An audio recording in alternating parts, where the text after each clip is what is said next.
जिस भाव से आप कथा को श्रवण करने के लिए आए हो,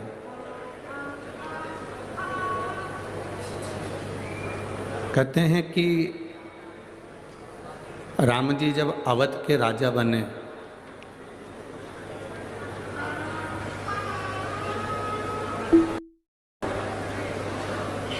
तो माता कौशल्या, माता केकई, माता सुमित्रा जी ने गुरु बाबा से कहा और गुरु जी से कहा कि हमारे अवध की एक रीति है, हमारे अयोध्या का एक रीत है कि राम जी जब राजा बनने हैं, अयोध्या में जो राज सिंहासन पर बैठता है, जब उसका राज तिलक होता है, सभा में जितने बैठे रहते हैं जो मांगते हैं राम जी को वो देना ही पड़ेगा।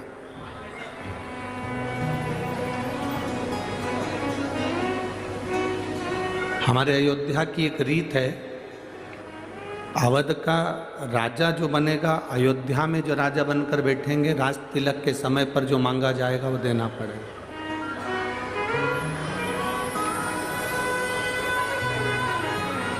जो भी मांगा जाए वो देना। कौशल्या जी ने राम जी से कहा कि तुम्हारे इतनी सारी सभा लगी है, तुम्हारे परिवार के लोग जो तुमसे मांगेंगे वो तुम्हें देना पड़ेगा, वो तुम्हें प्रदान करना पड़ेगा। ठीक है, जिसका जो मन पड़े वो मांगे। अब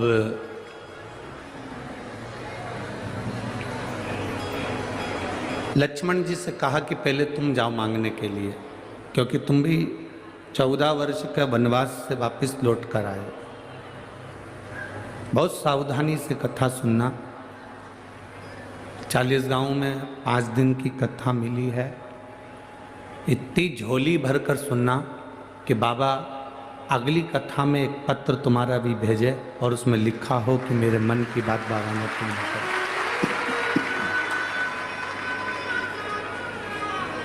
इतने दिल से अगर कथा सुनोगे तो जीवन की एक सार्थकता सिद्ध होगी, एक आनंदता सिद्ध होगी।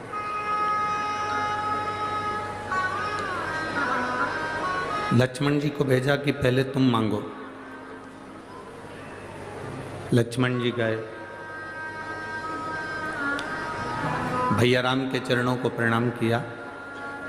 कौशल्या जी ने कहा हमारे यहाँ की रीति है, जब राम जी राजा बने हैं, अवध के सिंहासन पर जो बैठेगा उससे जो मांगोगे वो देगा। लक्ष्मण जी ने मांगा कि मुझे भैया राम के चरणारविंद की सेवा चाहिए। राम जी ने सेवा दे दी। भरत जी से कहा आप मांग लो। भरत जी ने राम जी के चरणों की सेवा मांगी, उनको भी सेवा दे दी। शत्रुघ्न से कहा गया कि तुम मांग लो, तो शत्रुघ्न जी ने भरत जी के चरणों की सेवा मांगी तो उनको दे दी।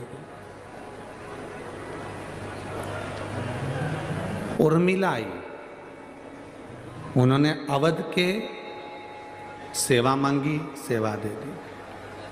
मांडवी आई, उसने अपने पति के चरणों की सेवा मांगी, वो दे दी। शत्रुघ्न जी की धर्मपत्नी शुद्ध कीर्ति आई,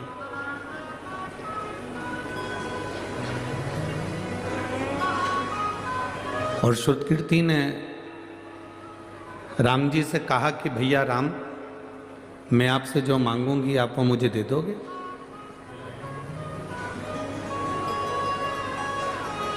मैं जो मांगूंगी वो आप देना पड़ेगा। कौशल्या जी ने कहा सुतकीर्ति कैसी बात करती है, यहाँ जितनों ने मांगा राम जी ने सबको सब कुछ दिया, तो फिर आपको क्यों ना देंगे?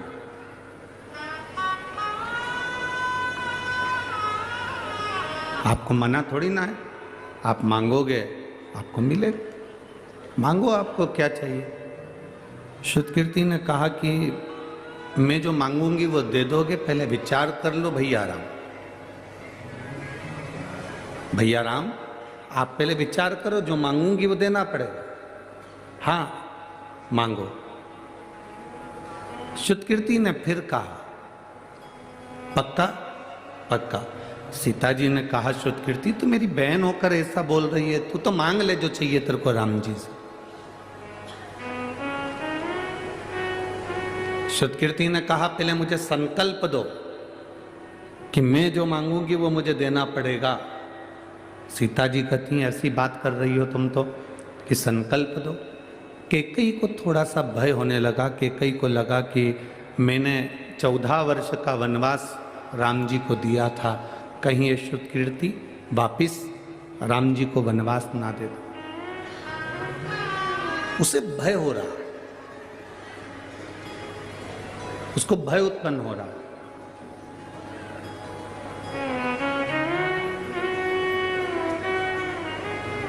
मांगो। भैया राम ने कहा श्रुतकीर्ति मैं वचन देता हूं तेरे को। श्रुतकीर्ति मेरा वचन है तेरे को, मैं तुझे वचन देता हूं कि जो तू मांगेगी मैं तुझे दे दूंगा, मांग ले तुझे क्या चाहिए।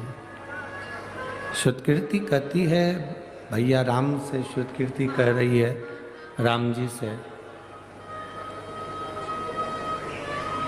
कि भैया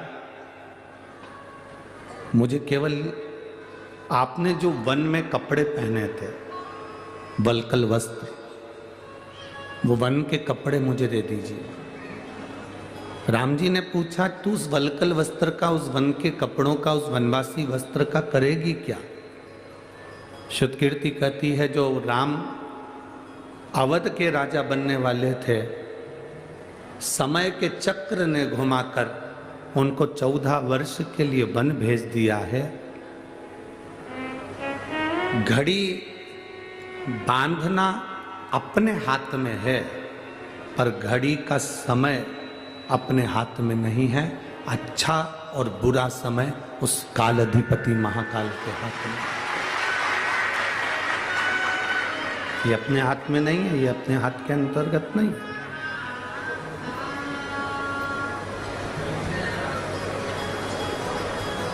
घड़ी बांधना अपने हाथ में हो सकता है, पर समय अपने हाथ में नहीं हो सकता। घड़ी देखना अपने हाथ में है, पर समय देखना अपने हाथ में नहीं हो सकता।